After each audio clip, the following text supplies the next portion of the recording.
नमस्कार दोस्तों, stock market studies में फिर से एक बार आपको बहुत-बहुत स्वागत है।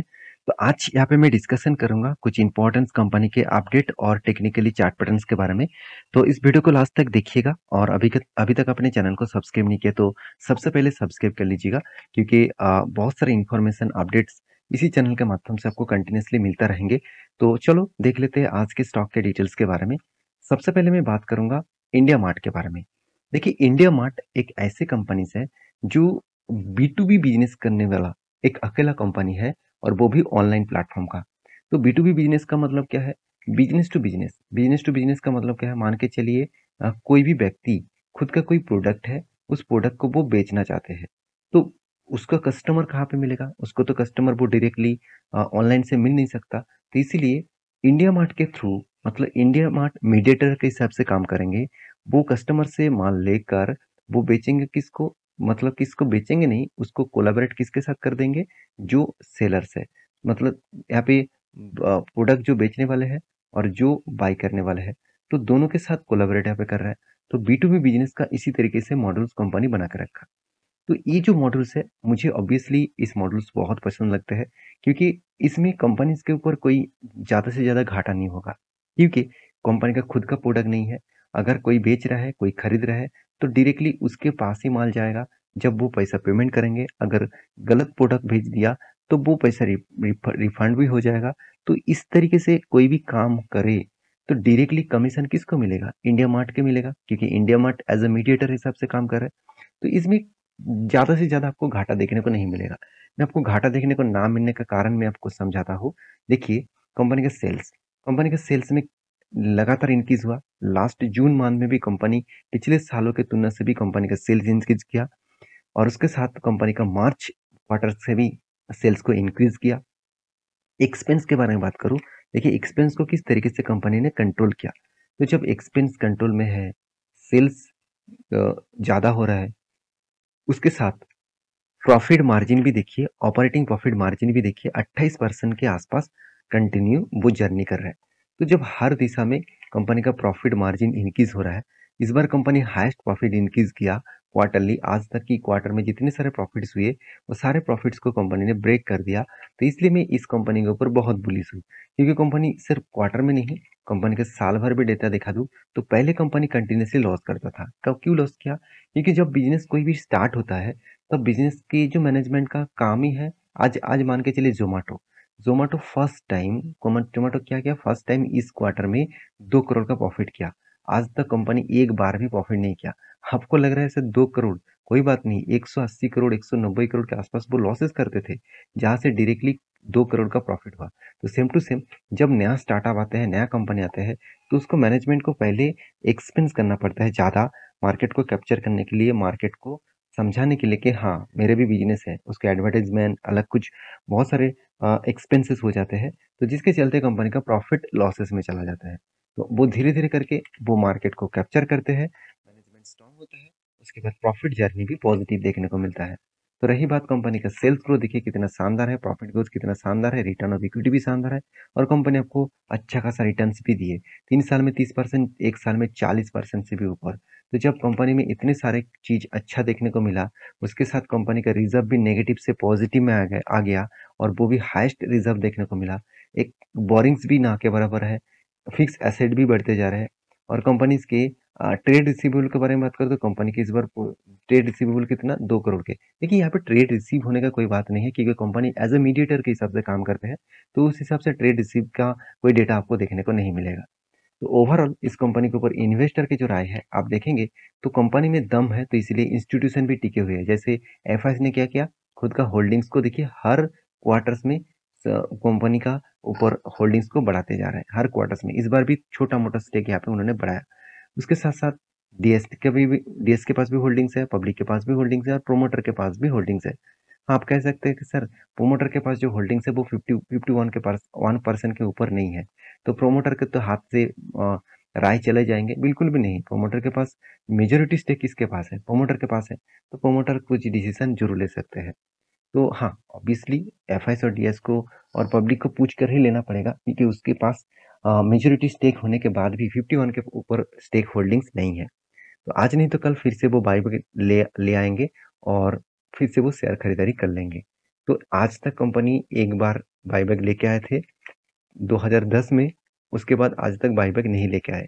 तो कंपनीज के ऊपर as a technically chart pattern जो क्रिएट हुआ वो आपको मेंशन करूँ, तो आपको मैं कुछ ट्रेड मेंशन किया था। वो ट्रेड क्या था, यहाँ पे एक स्ट्रॉन्ग क्या था, एक रेजिस्टेंस था। इस रेजिस्टेंस को कंपनी ने ब्रेकआउट किया, यहाँ पे इस कैंडल ने ब्रेकआउट किया, और मैं इंतजार कर रहा था कोई भी ग्रीन कैंडल बने और रिट्रेसमेंट में ग्रीन कैंडल बने तो मैं एंट्री लूंगा। तो यहाँ पे ऊपर जाने के बाद रिट्रेसमेंट लिया, और यहाँ पे इस कैंडल ने मैंने एंट्री नहीं लिया। मैंने कहाँ पे लिया, यहाँ पे लिया, क्योंकि इस स्ट्रॉन्ग बुलिश के और वॉल्यूम के साथ और उसके साथ साथ यहाँ पे रिजल्ट भी आया था, और रिजल्ट आने के बाद रिजल्ट अच्छा खासा आया, तो उसके बाद देखिए एक बड़ा सा धमाका दिखा। तो होल्ड भी कर रहे हैं, अभी तक मैं होल्ड भी करके रखा हूँ। मेरा टारगेट एक्चुअली यहाँ पे है 3434, तो सॉरी 34 और 34 इस लेवल तक टारगेट रहेगा।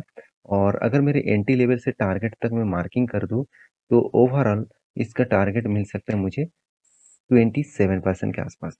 तो टारगेट जब तक ना मिले तब तक मैं प्रॉफिट बुकिंग नहीं करूंगा। हाँ, थोड़ा सा मैं इंतजार कर रहा हूँ इसके ऊपर, होल्ड कर रहा हूँ। तो आप भी इस ट्रेड, जब मैं आपको ट्रेड मेंशन किया था, आप अगर इस ट्रेड को देखे थे तो मुझे जरूर कमेंट्स करके बताना। तो नेक्स्ट जो कंपनी जिसके बारे में बात करूँ उसका नाम है यूपीएल। तो यूपीएल के बारे में बात करूँ तो इंडिया के सेकेंड लार्जेस्ट केमिकल कंपनी है। तो आप कहेंगे sir second largest chemical company तो एसआरएफ है। तो एसआरएफ वो मतलब स्पेशलिटी केमिकल्स के ऊपर और भी अदर्स केमिकल्स के ऊपर काम करते हैं, और यूपीएल एग्रो केमिकल्स के ऊपर काम करते हैं। तो इस सेक्टर में नंबर वन कौन बन गया, नंबर वन बन गया पीआई इंडस्ट्रीज। पीआई इंडस्ट्रीज क्यों इतना तेजी से भाग रहा है और यूपीएल इतने सालों तक नंबर वन होने के बाद आज सेकंड पोजीशन में क्यों आया, उसके पीछे दो रीजन है। पहली रीजन, अगर पीआई यूपीएल सिर्फ एग्रो केमिकल्स के ऊपर काम करता तो ठीक था। कंपनी देखिए स्पेशलिटी केमिकल्स के ऊपर काम किया, जिस सेक्टर का डिमांड एकदम बुरी तरीके से खराब हो चुके हैं। तो जितने सारे स्पेशलिटी केमिकल्स के ऊपर काम करने वाला कंपनीज है, उस कंपनी का हालत आज बुरी तरीके से पिट चुके हैं, जिसके चलते कंपनी के ऊपर प्रेशर देखने को मिला। तो यही पॉइंट्स कंपनी के ऊपर प्रेशर दिखेगा आपको क्वार्टरली रिजल्ट में। ध्यान दीजिएगा, कंपनी के जो सेल्स है, कंपनी का सॉरी क्वार्टरली रिजल्ट में ओपन कर दो, हाँ देखिए कंपनी की जो सेल्स है वो किस तरीके से कम हो गया। इस कम होने के पीछे एग्रो केमिकल्स मतलब इसका कारण नहीं है, इसका मेन कारण है स्पेशलिटी केमिकल्स।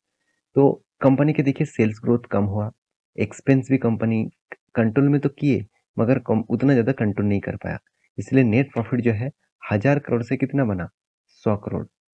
एक पॉइंट में और भी आपको मेंशन पिछले वीडियो में बताया था।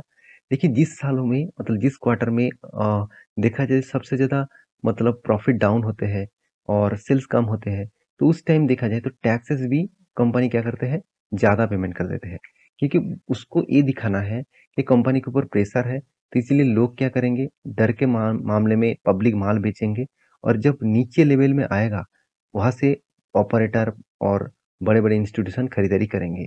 ये सब कुछ गेम चलता रहता है, तो इस गेम को आपको समझना पड़ेगा। मैं बहुत बार देख चुका हूँ, जब जब टैक्सेशन ज़्यादा दिया जाता है और मतलब टैक्स उसी टाइम ज़्यादा दिया जाता है जिस टाइम कंपनी का रिजल्ट खराब हो। रिजल्ट खराब मतलब प्रॉफिट सेल्स डाउन हो। तो इसीलिए दिया जाता है क्योंकि लोगों को पैनिक सिचुएशन करा के माल को बेचना है, और उसके बाद नीचे साइड से वो बाई बाई करेंगे और ऊपर जाकर बेचेंगे। तो यही खेल देखिए आपको चार्ट पैटर्न्स में दिखेगा। देखिए कंटिन्यूअसली जर्नी क्या है, डाउन साइड। मैं आपको बहुत बार बोल चुका हूँ, यहाँ पे जो लेवल्स क्रिएट हुआ ना, ये जो देखिए कंटिन्यूअसली एक रेजिस्टेंस को वो बार बार फेस किया। कितनी बार, यहाँ पे करीबन करीबन 6 से 7 बार फेस किया, उसको ब्रेकआउट नहीं कर पाया, क्योंकि इसको ब्रेकआउट करने नहीं दिया। क्योंकि ऑपरेटर चाहते हैं ये जो रेंज है इस रेंज को टच करे, इस रेंज में कुछ टाइम बिताए, यहाँ पे कुछ माल उठाएंगे उसके बाद ऊपर लेके जा सकते हैं। तो मेरा ओपिनियन यही है कि कंपनीज के ऊपर कोई भी ट्रेड ना बने तो तब तक होल्ड करना। तो मैं इसके ऊपर अभी होल्ड कर रहा हूँ, क्योंकि यहाँ पे मुझे टाइम बिताना दीजिए। इस जगह पे कुछ टाइम बिताने के बाद अगर ऊपर साइड में ब्रेकआउट होता है तो ऑब्वियसली मैं लॉन्ग टर्म के लिए जरूर सोचूंगा। तो फिलहाल के लिए मैं इंतजार करूंगा, कोई मौका मिले तब मैं इसके ऊपर डिसीजन लूंगा। नेक्स्ट जो कंपनी जिसके बारे में बात करूं उसका नाम है संवर्धना मदरसन सुमी इंटरनेशनल लिमिटेड। तो आप इस कंपनी के बारे में बहुत बार सुन चुके हैं, जान चुके भी हैं। कंपनी 1 लाख% देने वाला कंपनी है। तो 1 लाख% मतलब 1 लाख से भी ज़्यादा परसेंटेज देने वाला कंपनी है। कंपनी इतना छोटा होने के बाद भी कंपनी धमाका परफॉर्मेंस इसीलिए किया क्योंकि कंपनी कंपनी सेक्टर में लीडर्स है। और सेक्टर कौन सा है, सेक्टर है कंपनी का ऑटो इंसिलरीज। तो ऑटो इंसिलरीज इंडस्ट्रीज में कंपनी नंबर 1 है, इसीलिए कंपनी का मार्केट कैप सबसे ज़्यादा है। देखिए ट्यूब इन्वेस्टमेंट और बॉस, ये दोनों कंपनी एक बार नंबर 1 हो गया था और मदरसन सुमित थर्ड नंबर में आ गया था। तो मैं आपको तब भी बताया था जब इस कंपनी भागना स्टार्ट करेंगे तो इसका रुक नहीं पाएगा। तो तब देखिए तो भागते गए और आज कंपनी नंबर 1 पहुंच गया। तो देखिए कंपनी नंबर 1 हो, नंबर 2 में हो, नंबर 5 में हो, किसी भी जगह पे हो, वो मेरे लिए इंटरेस्टिंग नहीं है। मेरे लिए ये पॉइंट्स इंटरेस्टिंग है कि कंपनी का बिजनेस किस तरीके से चल रहा है। देखिए इस कंपनी में जो पी रेशियो है वो कितना है 42। अगर इस कंपनी के इंडस्ट्रीज पी रेशियो दिखा दूं कितना है 29। अगर यही पी रेशियो को मैं आपको अगर 5 साल में दिखा दूं तो कंपनी का मीडियम पी रेशियो कितना है 29।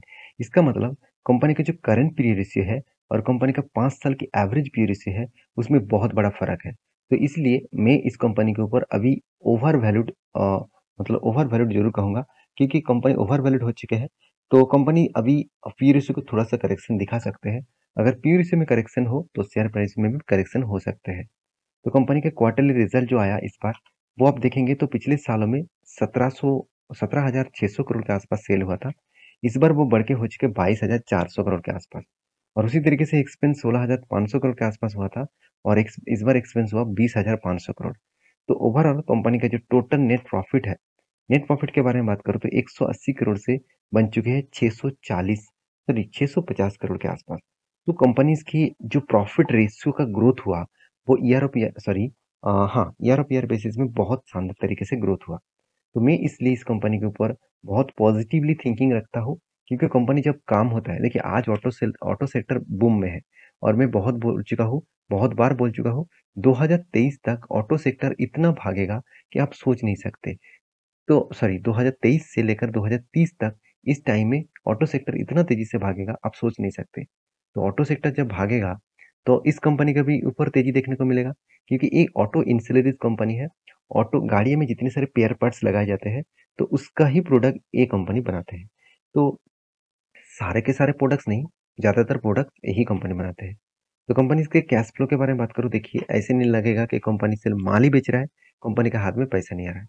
इस बार हाईएस्ट कैश फ्लो देखने को मिला और उसके साथ साथ जो जो मुझे सबसे अच्छा लगा कंपनी का फिक्स एसेट परचेज। इस बार कंपनी 2,200 करोड़ के आसपास फिक्स्ड एसेट को परचेज किया। और एक्विजिशंस ऑफ कंपनीज, तो कंपनी क्या एक्विजिशंस किया ध्यान से देखेंगे, 250 करोड़ 260 करोड़ के आसपास एक्विजिशंस भी किया। जब कोई कंपनी एक्विजिशंस करते हैं तो यहाँ पे एक प्लस पॉइंट होता है कि दूसरे कंपनी को एक्विजिशन किया उसका भी फायदा डायरेक्टली कंपनी को मिलेगा। तो ये पॉइंट्स एक प्लस पॉइंट के हिसाब से देखने को मिला है। रही बात इन्वेस्टर के, तो देखिए प्रोमोटर ने होल्डिंग को थोड़ा सा डिक्रीज किया और उसके बाद एफआईएस ने माल उठाया, डीएस ने माल माल उठाया और पब्लिक ने भी छोटा मोटा स्टेक बेचा।